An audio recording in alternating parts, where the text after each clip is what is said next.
This is Markeith Lloyd, who is convicted of murdering a police officer in Orlando, Florida. Have anything you want to say for yourself? Lloyd was already on the run from the police after he killed his former girlfriend, who was pregnant with his child. A month later, Lloyd is spotted in a Walmart. You can see him walking in. Moments later, Orlando Police Lieutenant Deborah Clayton pulls in. You can see her grab a cart and walk in. Reportedly, they cross paths every few minutes. Outside the store, Lieutenant Clayton was notified, and she tried to stop and arrest Lloyd. When a shootout begun, Lieutenant Clayton was killed during the interaction. Being shot 4 times following the murder, Lloyd took off again, which led to a 9-day manhunt, where he was later found. During the arrest, he tried to escape, where he lost his left eye in the altercation.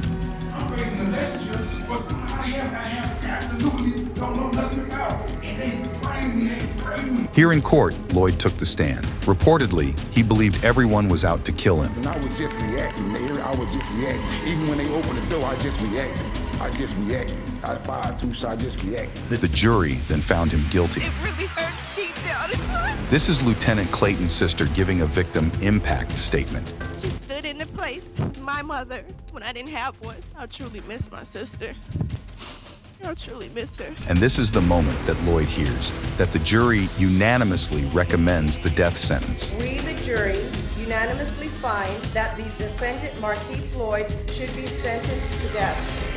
All right, why don't we remove Mr. Lloyd from the courtroom? The judge later agreed with the jury and sent Lloyd to death, where he now sits behind bars waiting for his death sentence.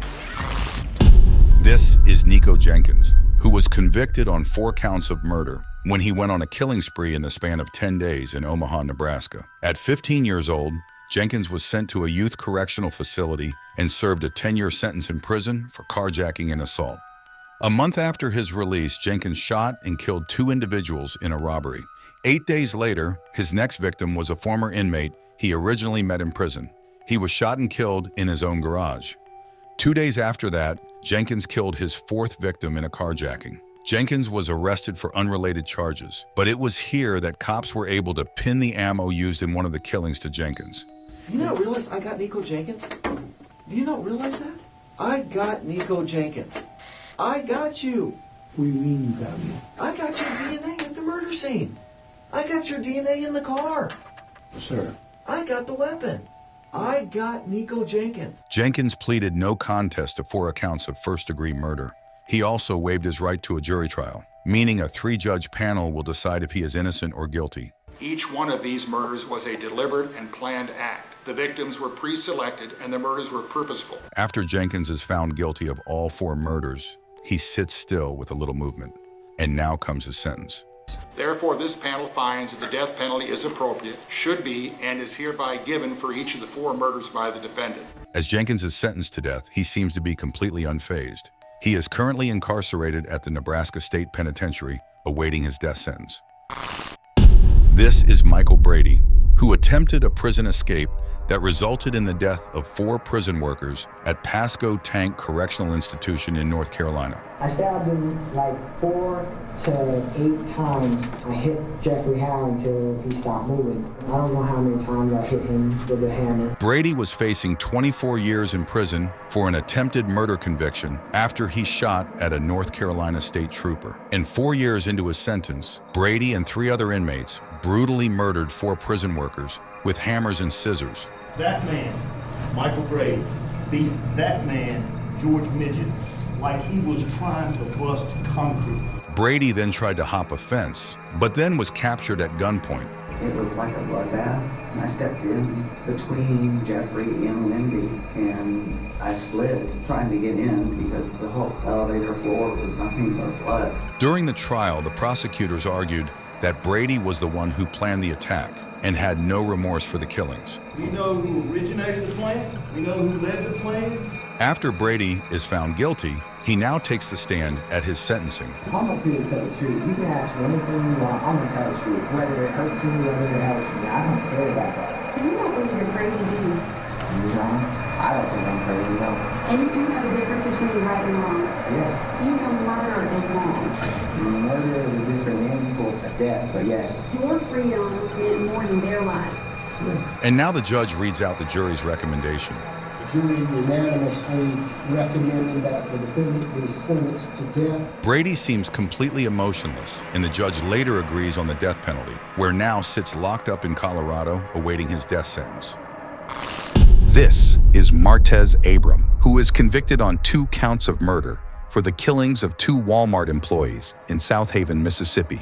Abram had worked at the Walmart, but was faced with a suspension after he apparently had a knife on him in the store. The day he was suspended, he returned to the store with multiple weapons and opened fire, killing store managers Anthony Brown and Brandon Gales. He was laying on the ground with his eyes open, and I ran up to him and I looked at him. I said, "Anthony, honey, please say KC one more time." He also shot an officer who survived due to his bulletproof vest.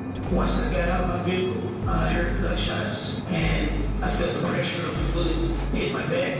He was arrested on site. Now in court, Abram admits to all crimes. That's you, isn't it, sir? Yes. Look at it, please, sir. Yes.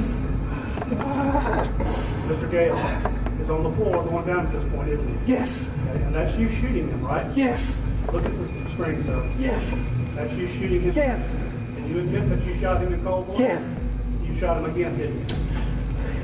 Yes. After that, you went back to the toilet paper roll, didn't you? Yes. This is one of the victim's wife, delivering a victim impact statement. He took Anthony from me on the exact day, 20 years earlier, that we had our first date. And now, this is when the judge will decide Abram's fate. In count 1, I will sentence you to death.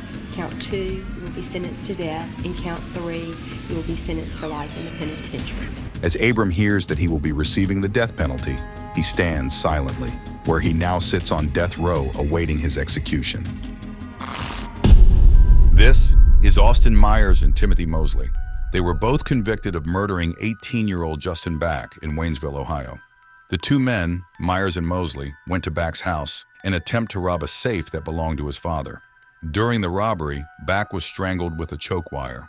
The idea of strangling him, that way it would create no mess, pretty much be an easier job to handle. Obviously, Justin was trying to put up a fight, and he wasn't overpowering us. Justin Back was then stabbed 21 times until he died.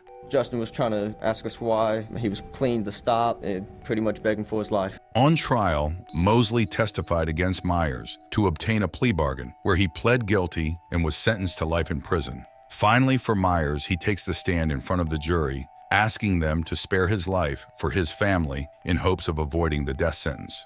If you choose for me to die, it's only going to cause more pain and suffering for another family, not me. It won't hurt me. I won't feel anything.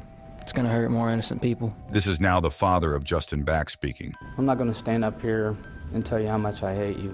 That is without question. I would just hope that every time you close your eyes at night, you see my son, Justin. After the jury recommended the death sentence, this is Myers' last chance to plead for his life in front of the judge. I think there's a lot of good things I can do with my life if you allow me to keep my life. And the judge doesn't buy it. He hands down the maximum sentence. The defendant does not understand how precious life is. Therefore, the sentence of death shall be imposed upon Austin Gregory Myers on the charge of aggravated murder. Nothing but a slight nod. At just 19 years old, this made Myers the youngest Ohio individual to be put on death row. He is currently awaiting his execution at Chillicothe Correctional Institution. There were so many lives destroyed by this, and it was just for nothing. I mean, there was no money in the safe. There was nothing in there. They did this for basically nothing.